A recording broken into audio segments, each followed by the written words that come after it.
5. 101 Dalmatians. Reading.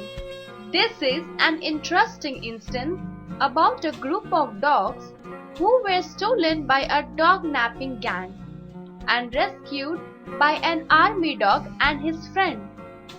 Dog napping, 15 puppies stolen, said the newspaper headlines. It was a sad day for Roger and Anita Redcliffe.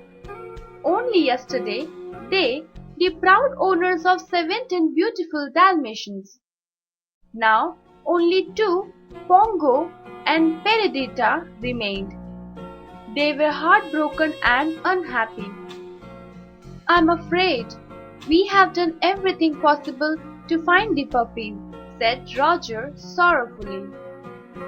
"Perdita," said Pongo to the puppies, weeping mother, "our humans are getting nowhere in the search.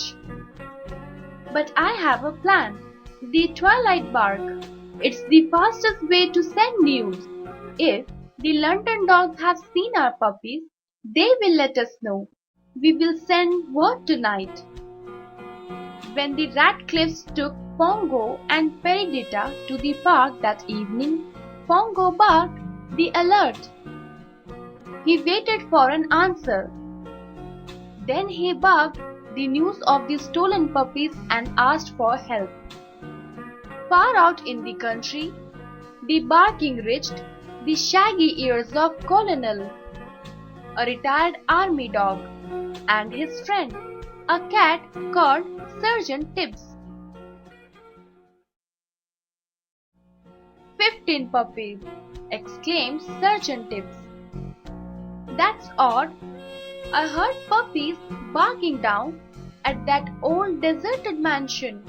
Let's go and have a look." The 2 friends made their way through the snow. Sergeant Tibbs climbed in through a broken window. Inside, he saw one evil-looking woman, 2 evil-looking men, and Tibbs counted carefully. 99 Dalmatians puppies, 15 wore collars. They were Pongo and Perdita's missing puppies. The woman, Cruella, screamed at the 2 men.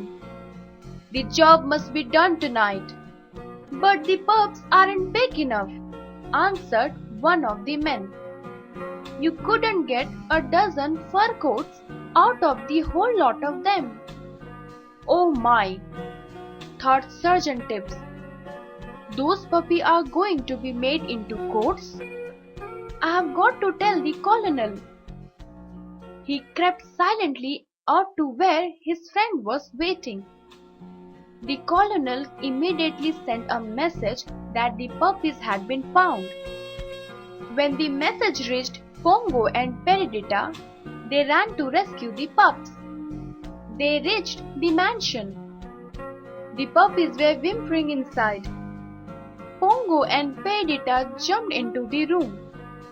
While they kept the evil men busy, Tibbs helped all the puppies escape. They all hid in a warm barn.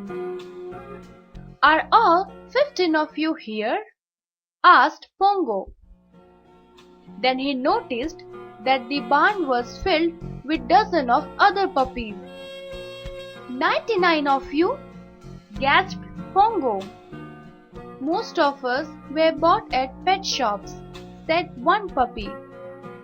"That Cruella wants to make spotted coats out of us."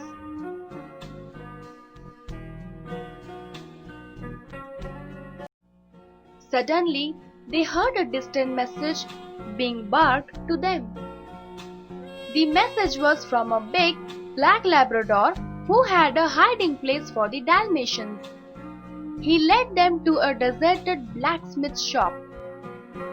Just then, Cruella and her helpers, who were following them, arrived. As Pongo tried to think of ways to escape, 2 puppies tumbled out of the fireplace. They were covered with coal-black soot. "Perdita," said Pongo, "I've got an idea. We will all roll in the soot. We'll all be black Labradors." The puppies rolled in the soot. Pongo and Perdita joined them. "Hurry!" urged the Labrador. "The van I ordered has come."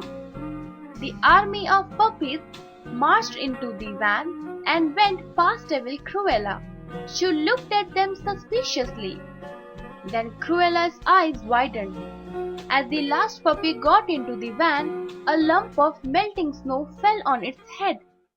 The soot was washed away, leaving the black coat and black markings of a Dalmatian. Cruella screamed to stop the van, but it was too late. The van was racing away. Back at the Radcliffe house, Roger and Anita were sad. They missed their Dalmatians. Suddenly, a host of happy, barking black dogs filled the room. Roger saw something familiar in the shape of a big dog's head. He dusted it off with his handkerchief. "It's Pongo!" he cried. With the pair of feather dusters, Roger and Anita uncovered the familiar spotted coats of their Dalmatians. Pongo, Perdita, and their 15 puppies were all safe at home. "But look, Anita," said Roger. "There are more puppies everywhere. There must be 100 of them. Let's see." And he began to count. 101 Dalmatians, said Roger. "What will we do with all of them?" gasped Anita. "We will keep them," Roger answered.